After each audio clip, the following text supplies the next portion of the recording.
Spain had claimed through the Catholic Church and the Treaty of Tordesillas to all of the New World west of the Cape Verde Islands, which included about half of North America and the majority of South America. But claims were only claims until they were enforced by occupation.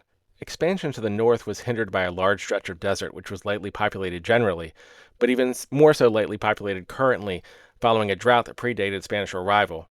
And prior to the Panama Canal, any ship leaving Spain trying to reach the northwest coast would have to sail all the way around South America and back up past far more easily accessible and potentially valuable land. And so the focus for expansion went south. It was with all this occurring that Cortés had an internal war with a fellow Spaniard, as he started an expedition into what is now Honduras.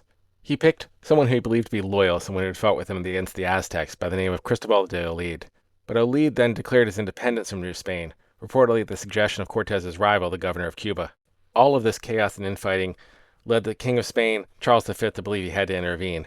He sent a man by the name of Luis Ponce de Leon, not to be confused with Juan Ponce de Leon of Fountain of Youth fame, to investigate Cortés, also giving de Leon the power to arrest Cortés if appropriate. On his arrival, Luis suspended Cortés's power. However, he had reportedly fallen ill early in the voyage, so he deferred the power to his assistant just 4 days before he died. His assistant soon also became ill and died a short time later. While both men were older, it is very possible the deaths were of natural causes. Suspicions were that Cortés had poisoned and murdered both of them. Because of these suspicions, Cortés was not permitted to become governor, and a third person, Alonso de Estrada, was selected.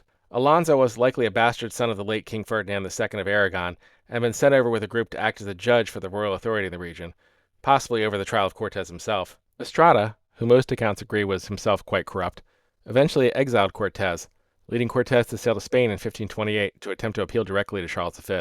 Cortés was actually well received at the court, as they became aware of how much wealth he had actually brought to them with the conquest. He was granted a title which made him the Marquis of one of the wealthiest regions of New Spain, but he was not given it back any other political power. History is awkward.